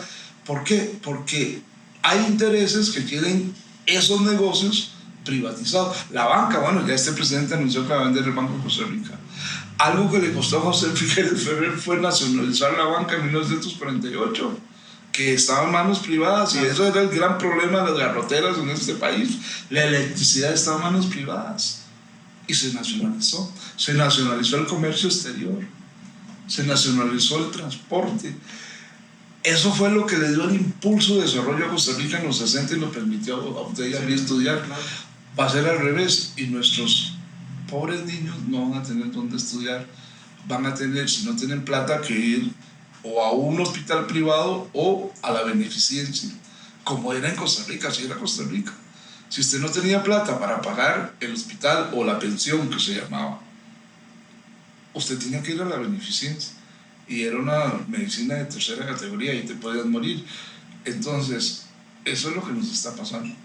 Y si lo llevamos al plano del arte también, cada vez va a ser menos la cantidad de jóvenes que tienen acceso a una buena educación, ya no digamos artística, ¿verdad? Porque todo se va a privatizar. El que tiene plata puede estudiar o irse a, no sé, a Estados Unidos, a Europa, sacar una maestría en arte, etc. Sí, sí, no, y no hay inversión, porque ahora, si quieres tocar un instrumento en una escuela, sí, pero tráigame el instrumento. Y yo creo que hemos hablado mucho de política, pero es que la política está presente en todo lado.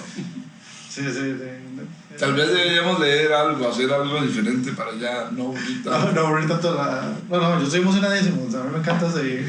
O ya estamos terminando. No, para nada. Sí. No, pero bueno, hablando un poco también, entonces, ¿qué más? Digamos, bueno, yo estoy investigando un poco de tus obras, ¿verdad? Ajá. Y un poco ahí me pareció súper interesante la parte santidista, pero también, no sé qué traes aquí un poco más de lo que trajiste. Yo sé que has escrito mucha poesía, sí. Por ahí vi mucho. Bueno, voy a resumir un poco lo que he escrito para ver, y ahorita hablamos de lo que traje. He publicado 4 novelas. Los ojos del antifaz, ya hablamos suficiente. Creo que eso es como, ¿verdad? Sí, mi segunda novela es una novelita corta, no la traje, se llama Lina. Es la historia de una chica que anda buscando quién es su padre. Porque no sabe, a los 15 años no sabe quién es su papá. Su mamá le dijo que nunca tuvo padre, que ella es el papá. Y entonces ese es un drama que se da en Costa Rica mucho también. Claro. La novela trata sobre eso. Mi tercera novela se llama Dulce San José. Y es la historia de una chica que padece síndrome de Asperger. El síndrome de Asperger es una enfermedad muy común también en nuestros días. Con eso me identifico. Pero no es una enfermedad todavía dictaminada como tal, sino que es un síndrome que está padeciendo mucha gente, que tiene muchas aristas, etc. Y muchos niveles, ¿no? Entonces estas niñas sufren mucho desde la infancia, es excluida por el sistema educativo, luego por el sistema laboral, en fin, pero es una mujer muy fuerte y por ahí va. Entonces es una novela muy amarga, pero se llama Dulce, porque ella se llama Dulce, pero sucede en San José y por eso también es como un retrato de la ciudad.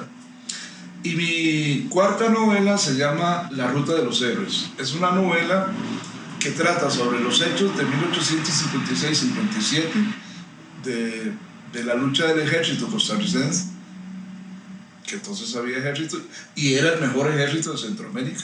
Mentira que eran campesinos, no, era un ejército de verdad, con el mejor armamento inglés, rifles mini, etc., que fue el que pudo detener a los filibusteros que se adueñaron de Nicaragua y pretendían adueñarse de todo Centroamérica y que ya habían invadido Costa Rica. Pero la novela está en 2 planos, lo que pasa allá en el siglo XIX y lo que está pasando en un ahora ficticio. Digamos, en principios del siglo XXI en San José, de un grupo de poetas que terminan haciéndose guerrilleros urbanos. Entonces digamos, es una ficción de lo que podría ser o no fue, y es una relación de esos 2 tiempos, con 2 figuras ahí. Sí. Eso es muy interesante. Sí, esa es una novela que que se las trae, digo yo, porque es un poco loca, tiene unas escenas muy fuertes, pero bueno, la gente que la ha leído le ha gustado y también es una novela que se mueve. Luego, en poesía he publicado más de 10 libros, no voy a decir todo porque los voy a cansar. Aquí se hago 3 libros de poesía, estos son los 2 últimos, Vanitas, Vigilia y Conversiones, que es un libro que ya se había publicado pero que ahora se republicó, digamos, depurado, se depuró. Me encanta leerlos. Siempre. Luego tengo 2 libros de cuentos. Bueno, está el Diario del Amante también. Cosas de señores. Sí. Leerlo, me encanta. Sí, a mí también me encanta el olor de los libros. Luego he publicado 2 libros de cuentos. Uno se llama... Los cuentos. Soy muy infantil, seguro, porque los cuentos me encantan. No necesariamente infantiles, sino cuentos en general. El primero se llama El Jabalí de la Media Luna. Son cuentos muy interesantes, mis primeros cuentos. Y este segundo que se llama El Abuelo Amarrado, ¿verdad? Y luego también he publicado teatro. Tengo un libro de teatro con 4 piezas teatrales, porque yo también hacía teatro, ¿verdad? Ahora escribo e investigo teatro. Y he escrito también mucho ensayo, mucho artículo, y he publicado 4 libros de ensayos, creo. El ensayo es una práctica literaria de ejercicio de pensamiento libre, entonces es muy interesante. Y muy cercano al periodismo, digamos, cultural. A mí me gusta mucho el ensayo porque se entiende como muy... Siempre hay como mucha investigación, ¿verdad? Depende del tiempo, sí, pero sí hay mucha investigación. Sí, hay que investigar a veces porque es complicado decir cosas sin fundamento. Sí, y eso es el ensayo, digamos. Sí, eso es lo interesante, sí. Entonces, no sé si querés que leamos algo. Si tenés algo. No sé, si hay tiempo. Tiempo tenemos. Sí. Podemos estar el lunes. Ya tiene ese aburrido, pero bueno. Ya se me aburrió el muchacho. Lo que tengo es calor, por eso no. Sí, vamos a poner un aire acondicionado. Ok. Pero tengamos presupuesto. Cuando monetice el podcast. Ok. Bueno, no sé. Me parece que podríamos leer un fragmento de un cuento. Sí. Como para picar. Algo que te llama bastante la atención. Sí.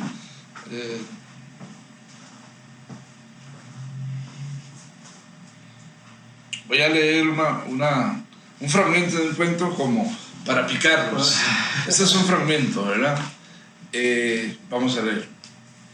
Este cuento se llama El Encuentro. El Encuentro. Dice así, es un fragmento. Como quien no quiere la cosa, sugerí que fuésemos al hotel donde me hospedaba, calle La Calzada, esquina de calle El Martillo. Hospedaje italiano, piscina, habitación pequeña pero cómoda para una pareja nerviosa, dispareja por tanta distancia y sorpresa cortadas y, claro está, por la acumulación emocional de tanta energía a punto del desastre. Se empaqué un par de libros a modo de regalo. Iba a la aguja mayor del relojero llegando a las 7. Propuse ir a cenar. Quiso tomar una ducha antes. La silueta envuelta en el paño blanco aturdía. Cuando salí del cuarto de baño se encontraba desnuda y tendida con displicencia en la cama. Alucinante. Era mucho más de lo que imaginaba y pretendía. Realizó un guiño tenue para que me acercara. Nos abrazamos y las llamas del estupor y el embrujo alcanzaron el nudo intenso de nuestros cuerpos que, sin prisa y sin pausa, se relajaron al besarse, acariciarse, lamerse y penetrarse en oblicua profundidad por más de una hora. Fue el encuentro sagrado en las profundas olas del ojo del huracán que mueve y remueve todos los pluriversos. Ese es un fragmento y ahí lo dejo porque, para dejarlos picados.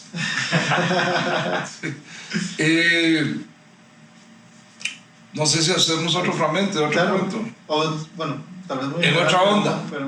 Pero ese más o menos el cuento, ¿hacia qué va ahí? Como para orientar. Yo sé que es para dejar picado, pero... Ese es un cuento, digamos, de una relación amorosa extrañísima, misteriosa, un poco chamánica, ahí,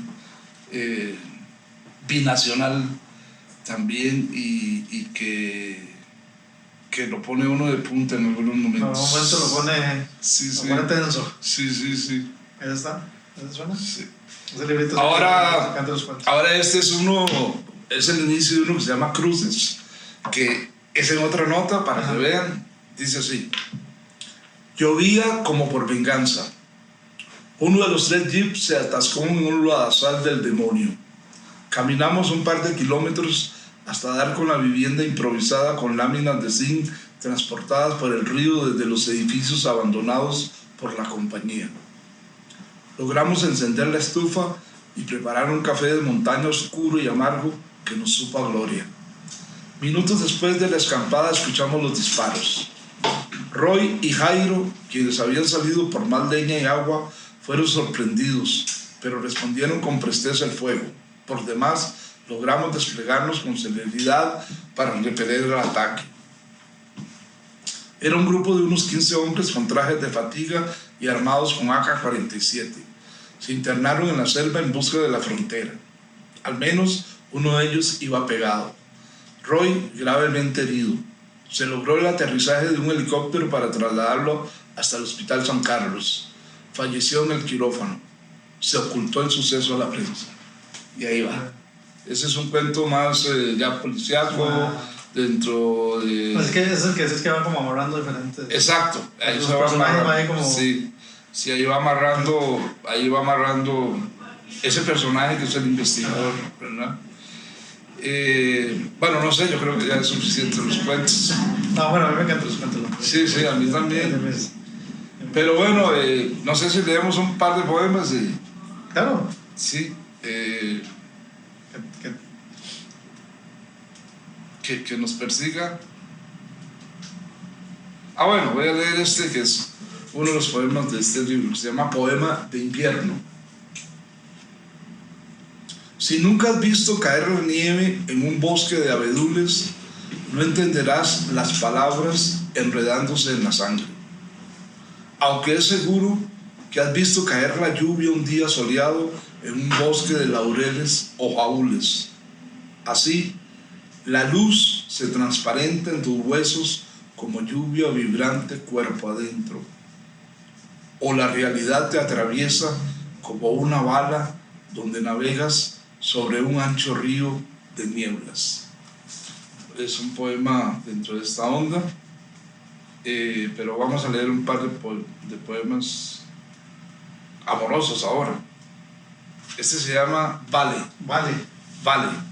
Como el nombre, como el diminutivo. Podría ser. O no podría. Vamos a ver cómo te parece. Vale. Que nos conocimos una tarde y probamos el café, el vino, el insomnio. Que contemplamos la luna, las estrellas, el lago, y nos traspasaron el viento, el invierno, el mar que nos acarició, el sol, la sombra del árbol. Y tuvimos miedo, pero reímos frente a frente. Que nos dimos la mano, nos abrazamos, caminamos, volamos y nos fuimos al sueño, despertamos juntos, nos desayunamos y partimos. Vale que nos amamos. ¿Qué te pareció el Vale? Eso me encanta, eso me gusta. Me gusta porque tiene como ese... obviamente la interpretación es de cada uno, pero es como ese temor al inicio, ¿verdad? O sea, la relación, pues lo dices ahí, ¿verdad? Como, vamos como lento, como con ese miedo, ¿verdad? Vale. Exacto. Pero bueno, al final se cumple el objetivo. Nos desayunamos. Ahí depende de cada uno, quiere decir cómo lo interpreta. Exacto. ¿Qué se desayunó o a quién se desayunó? Me parece súper interesante. Ok, perfecto. Este es digamos que es como un jueguito ahí, jueguito poético. Se llama Poedesamor. Poedesamor. ¿Verdad? Podría ser poema del desamor, pero yo lo leí Poedesamor. He perdido un amor que me recuerde al poema que extravié en alguna parte de Europa o de América. No lo recuerdo bien, si fue en avión o fue en un tren. Lo cierto es que este amor se perdió de golpe con una llamada telefónica, mejor dicho, del Messenger, para sin agua va decirme que no aceptaba mi proposición de regresar a la relación que habíamos roto recién, en mejor castellano, que ella había roto. Y es una verdadera lástima, porque el poema perdido hablaba un poco de esto y de aquello. Es decir, de esos amores rotos en poemas sueltos o perdidos debido a otros amores. En todo caso, ahora hay una suerte de niebla en la ciudad y no estoy tan seguro de haberlo perdido, el amor en un tren o el poema en un avión. Qué interesante. Es un poco ahí ¿Qué juego? Me encanta como el juego, ¿verdad? Sí. El juego de que te lo deja, igual que el anterior, pero es como ese juego, ¿verdad? De que te lo puedes, te deja como esa espinita de dónde habrá sido, cómo Sí. habrá pasado. Es un juego, sí. O sea, ese juego ahí está Sí. súper interesante. Y ahora voy a leer un poema que está dedicado a Nicaragua, pero la Nicaragua ahora es un poco, ¿verdad? Es una metáfora, se llama Nicaragüita. Nicaragüita. Nicaragüita, porque Nicaragüita es Nicaragüita. Una muchacha se encierra en su cuerpo estilizado como una proclama abierta. Por selvas profundas se cobija con la floresta y se desdobla en sus parajes. En los sueños más intensos fluye cual agua de lagos con erotismo de manantiales y regresa a sus deberes con la casa mayor asaltada cientos de veces. Llora de repente con una tristeza oblicua pero combativa, como un poema de guerra en la quietud de sus manos, dulces, tiernas, militantes. Esa muchacha plena de cantos y enredaderas es toda una comarca, todo un país, todo un continente, todo el planeta.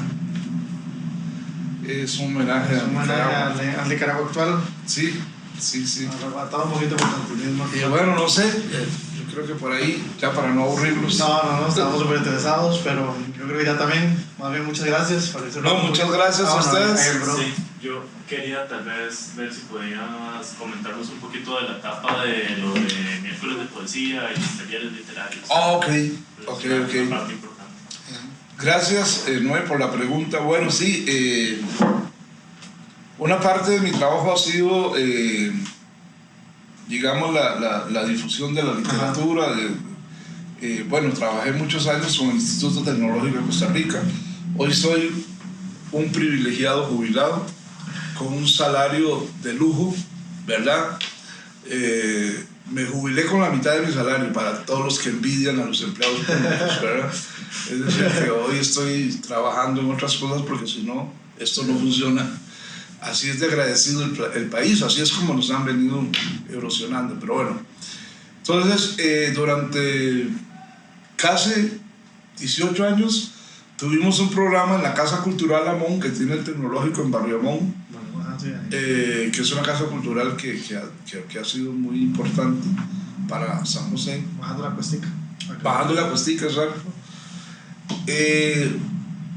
Ahí tuvimos ese programa que se llamó Miércoles de Poesía, que consistía en un taller literario que se reunía todos los días a las 5 de la tarde hasta las 7 de la noche, y además un programa de presentación de libros, revistas, lecturas de poesía, de narrativa, cada 15 días, los mismos miércoles, allí mismo en la Casa Cultural Amón.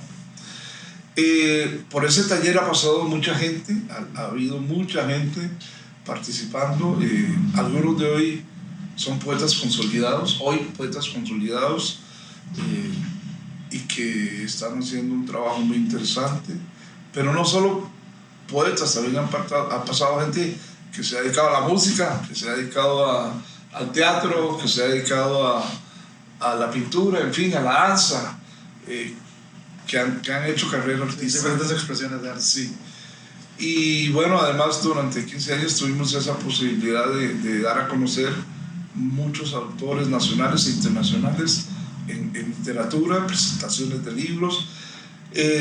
También hicimos 3 antologías de los participantes en los talleres, se llaman Miércoles de Poesía. Hicimos 2 antologías de poesía costarricense contemporánea también, están publicadas. Y nada, para mí fue una experiencia didáctica porque aprendí muchísimo con los participantes. Yo creo que cuando uno coordina un taller, no es que enseña, porque en un taller no se enseña, sino que se facilita, se orienta, se ayuda a seguir la línea de una vocación. Cuando uno hace todo ese trabajo aprende muchísimo. Claro. Creo que aprende más que los participantes, porque uno también tiene que prepararse y aprende mucho de ellos también. Para mí ha sido muy nutritivo, me hice muy buenos amigos de gente que pasó por el taller, hoy son muchos amigos míos, muy fraternos, y ha sido una experiencia muy rica. Como me jubilé, ahora estoy replanteándome esto, creo que los vamos a abrir en otro espacio. Estamos en conversaciones, voy a adelantar. Creo que podría ser en la casa José Figueres Ferrer, que es la casa cultural que tiene el Banco Popular en Barrio Escalante. Entonces creo que ahí vamos a abrir unas jornadas. En principio la jornada la he denominado con un verso de un poeta precolombino indígena mexicano que se llamó Netzahualcóyotl, el príncipe Netzahualcóyotl. Sí, que ahorita se me olvida. Mi memoria a veces falla, espero que no sea el alemán, no, es cantidad de información que uno tiene acumulada. Entonces, espero que sea eso que me pasa, porque a mí se me olvidan las cosas también. Sí. Copas hoy. Es exceso de información, sin duda. No cesarán mis cantos, así lo vamos a llamar. ¿Por qué no cesarán mis cantos? Porque, bueno, eso es un verso de un poema de Netzahualcóyotl, porque yo creo que después de la pandemia, que hemos sufrido mucho, como que todo se estancó, pero ahora hay que revitalizar el asunto y que no cese el canto. El canto es la poesía, la música, el arte en general, que siga adelante, que se revitalice. Va a ser los jueves seguramente, okay. Ya no va a ser miércoles sino jueves, entonces vamos a llamar noches literarias, pero también probablemente abramos un taller ahí. Es de eso que yo quiero continuar con esta experiencia, porque me parece que es muy importante y porque además varias gente lo ha pedido, mucha gente lo ha pedido y yo creo que es importante hacerlo. ¿Qué más? Bueno, además organizamos en ese periodo varios encuentros de poetas internacionales que realizamos allí mismo y que luego adquirieron presencia nacional. Ya los poetas invitados internacionales que venían iban a leer a San Carlos, a Pérez Celedón, a Torrealba, a Liberia, etc. Y eso nos permitió más adelante hacer algunas alianzas hasta que luego se consolidó lo que hoy se llama el Festival Nacional de Poesía, Internacional de Poesía, en donde por razones de discrepancias individualistas, otra vez lo que hablamos, yo me separé, pero ahí siguió el festival. Fue una experiencia muy rica que también queremos retomar, pero a nivel nacional. Vamos a ver. Nos suena buenísimo, para sí. Nos encanta la parte literaria. Y la música también se puede integrar. Ojalá y la entregamos de alguna forma. Sí. De una forma que va. Ahí coordinamos de repente. Pero bueno, muchísimas gracias. Gracias a vos y a todos ustedes. Buenas noches. Mariano, por venir, y igual a toda la gente que llegó hasta el final. Recuerde ahí, antes de que me regañen, la gente moderna de redes sociales, ¿verdad? Que le dé me gusta y campanita a todas las aplicaciones. Espero que ya estemos en Spotify también. Y estamos escuchándonos, viéndonos, y otra vez muchísimas gracias, Adrián, por venir, y espero que hayan disfrutado el capítulo número, ya ni sé por cuál vamos, pero ahí vamos. No se hayan aburrido, espero. No se van a aburrir nada. Lo importante es que no nos aburramos nosotros. Por ahí lo pasé súper bien, la verdad. Muchas gracias a todos. Gracias.